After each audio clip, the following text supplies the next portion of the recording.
House lawmakers will vote on a landmark climate, health care, and tax bill. Is called the Inflation Reduction Act, and the bill is considered to be the largest climate investment in U.S. history. It aims to reduce drug and health care costs throughout the country. Now, you're going to see various claims from supporters and opponents on social media popping up all over the place about what exactly the Inflation Reduction Act really does and what it means for you. Well, we got some answers to that. Here's Abby Larico to verify. For supporters, typically on the left, the bill is being celebrated as a big win for environmental efforts and healthcare access.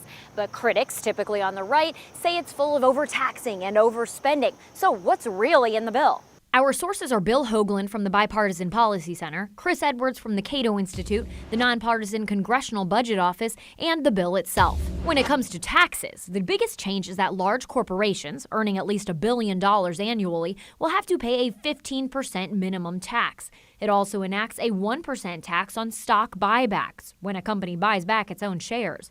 The plan would also boost funding to the IRS. By $80 billion.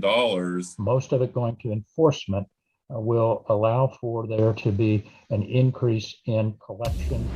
With health care, the bill allows for Medicare to negotiate prices for some drugs, and it creates caps on drug costs for those on Medicare. It puts a cap, which would be immediate, on the out-of-pocket expenditures that the individual has to pay at $2,000. The bill also extends financial assistance until 2025 for many enrolled in the Affordable Care Act, which would have expired at the end of this year. The legislation also involves environmental changes, offering incentives and tax credits for businesses for being green. For example, those that produce or invest in wind or solar. And it would also offer credits to consumers, like those with clean energy expenses, such as solar panels or who buy electric vehicles. It's really a cornucopia of energy and environmental subsidies. Perhaps the biggest question here has to do with inflation and what the bill will actually do to curb rising costs. The Congressional Budget Office scored the bill, and remember, there are a lot of different factors at play here impacting different groups in different ways.